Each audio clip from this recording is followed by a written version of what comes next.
نیت کا لفظ یہ عربی لفظ ہے جس کا معنی ہوتا ہے ارادہ کرنے کے۔ ارادہ کہاں سے کیا جاتا ہے؟ ارادہ کہاں سے کیا جاتا ہے؟ زبان سے یا دل سے؟ دل سے کیا جاتا ہے۔ جب ارادہ دل سے کیا جاتا ہے تو معنی یہ ہوا کہ نیت کا محل دل ہے یا زبان؟ دل ہے۔ میرے بھائیوں اور دوستو، پھر نیت کا محل کہاں ہوتا ہے؟ دل ہوتا ہے۔ آپ یہ بتائیں کہ عشاء کی نماز پڑھنے کے لیے جب آپ یہاں تشریف لائے ہیں آج، تو دل میں آپ کے کیا تھا؟ مغرب کی نماز تھی۔ کیا اگر اتفاق سے اگر آپ نے کہا نیت میرا رخ میرا قبلہ کی طرف اور نماز مغرب آپ نے کہہ دیا اور دل میں آپ کے ارادہ تھا کس نماز کا؟ عشاء کا، تو کیا وہ مغرب کی نماز ہو جائے گی؟ نہیں ہوگی، اس لیے کہ آپ کے دل میں پختہ ارادہ کس بات کا تھا؟ معنی یہ ہوا کہ دل میں اگر کوئی چیز ہے تو اس کے خلاف بھی زبان سے اگر کوئی چیز ادا ہو جائے تو ایسی صورت میں زبان کا اثر بہت زیادہ اس پر نہیں ہوگا۔ تو میرے بھائی اور دوستو، دل یہ جو ہے نیت کا محل ہے۔ ہمارے بہت سارے بھائی ہیں جو مروجہ الفاظ اپنے لیے ضروری سمجھتے ہیں۔ نماز میں کھڑے ہوں گے، امام رکوع میں جا رہا ہو یا اور کسی حالت میں جا رہا ہو، لیکن فارمیلٹی کے طور پر مروجہ الفاظ جو ان کے نیت کے ہیں، رخ میرا قبلہ کی طرف، اس امام کے پیچھے فلاں ٹائم اور اتنی رکعت اور وغیرہ، اس طرح سے کہنا کیا سمجھتے ہیں؟ ضروری سمجھتے ہیں۔ یہ عمل میرے بھائیوں نہ تو اللہ کے رسول سے ثابت ہے، نہ صحابہ کرام سے ثابت ہے، نہ تابعین اعظام سے ثابت ہے، نہ ائمہ دین سے ثابت ہے۔ پھر کیا معاملہ ہے؟ پھر مسئلہ یہ ہے کہ آپ اگر حدیث کو دیکھیں گے تو آپ کو پتہ چلے گا کہ اللہ کے رسول صلی اللہ علیہ وسلم نماز کی شروعات کہاں سے کرتے تھے؟ حضرت عائشہ صدیقہ فرماتی ہیں، کان رسول اللہ صلی اللہ علیہ وسلم یفتتح الصلاۃ بالتکبیر۔ اللہ کے رسول صلی اللہ علیہ وسلم اپنی نماز کی شروعات کس سے کرتے تھے؟ اللہ اکبر کہہ کر کے۔ میرے بھائی اور دوستو، معلوم ہوا کہ اس طرح سے نکات اتنی، رخ میرا قبلہ کی طرف، فلاں امام کے پیچھے، یہ سارے الفاظ اللہ کے رسول صلی اللہ علیہ وسلم سے ثابت نہیں ہیں، اور بہت سارے مستند اور جید علماء نے بھی اس کی تردید کی ہے۔ افسوس کی بات ہے، ہمارے بہت سارے بھائی ہیں جو کہتے ہیں کہ اگر زبان سے میں نے کہہ لیا تو کیا حرج ہے؟ آپ ایک بات بتاؤ مجھے کہ جو چیز دین میں ثابت نہ ہو اس کو آپ ضروری قرار دیں، حرج ہے اس میں یا نہیں؟ یہی تو وہ چور دروازے ہیں جو بدعات اور خرافات کو کیا کرتے ہیں؟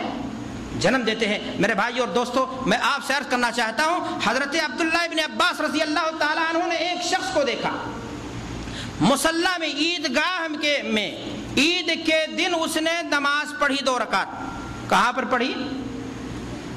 مصلی، عیدگاہ جو ہوتا ہے وہاں جا کر کے اس آدمی نے 2 رکعت عید کی نماز دوگانہ جو ہوتی اس سے پہلے پڑھی۔ حضرت عبداللہ ابن عباس رضی اللہ تعالیٰ عنہ نے جب اس کو ایسا کرتے ہوئے دیکھا تو ٹوکا سختی کے ساتھ۔ اس نے کہا کہ کیا اللہ میرا نماز پڑھنے کی بنیاد پر مجھے جہنم میں ڈالے گا؟ حضرت عبداللہ ابن عباس رضی اللہ تعالیٰ عنہ نے فرمایا کہ تمہیں اللہ ضرور جہنم میں ڈالے گا، اس لیے کہ تم سنت رسول کی خلاف ورزی کر رہے ہو۔ سنت رسول کیا ہے؟ سنت رسول یہ ہے کہ عید کے دن اللہ کے رسول صلی اللہ علیہ وسلم عیدگاہ میں عید کی نماز سے پہلے کوئی سنت آپ ادا نہیں کرتے تھے، نہ عید کی نماز کے بعد اللہ کے رسول صلی اللہ علیہ وسلم عیدگاہ میں کوئی سنت پڑھتے تھے۔ ہاں یاد رکھیں، اگر ایمرجنسی ہو جائے، بارش ہو جائے، عید کی نماز مسجد میں پڑھنی پڑے تو مسجد میں داخل ہونے کی بنیاد پر تحیۃ المسجد وہاں پڑھ سکتے ہیں، لیکن عیدگاہ میں ایسا کرنا جائز آپ کے لیے درست ہے نہیں۔ انہوں نے کیا تو آپ دیکھیں کتنا سختی کے ساتھ صحابی نے انکار کیا کہ تمہیں اللہ ضرور جہنم میں ڈالے گا۔ کس بنیاد پر؟ رسول صلی اللہ۔ ہمارے بھائی یہ کہتے ہیں کہ اگر کہہ لیا تو کیا حرج ہے؟ جو چیز اللہ کے رسول صلی اللہ علیہ وسلم سے ثابت نہیں، صحابہ کرام رضوان اللہ علیہم اجمعین سے ثابت نہیں، اس کو کر لیا تو کیا حرج ہے؟ میرے بھائی اور دوستو، میں آپ سے عرض کرنا چاہتا ہوں کہ 3 صحابی تھے اللہ کے رسول صلی اللہ علیہ وسلم کی خدمت میں حاضر ہوئے، اس لیے تاکہ اللہ کے رسول صلی اللہ علیہ وسلم کی عبادت کا وہ حال معلوم کریں۔ چنانچہ ان 3 صحابہ نے جب اللہ کے رسول کے گھر حاضری دی تو امہات المومنین سے پوچھا، اور پھر بعد میں ان تینوں نے یہ رائے ظاہر کی۔ کسی نے کہا کہ ہم راتوں رات عبادت کریں گے، کسی نے کہا سال بسال ہم روزہ رکھیں گے، کسی نے کہا کہ اب ہم کیا کریں گے؟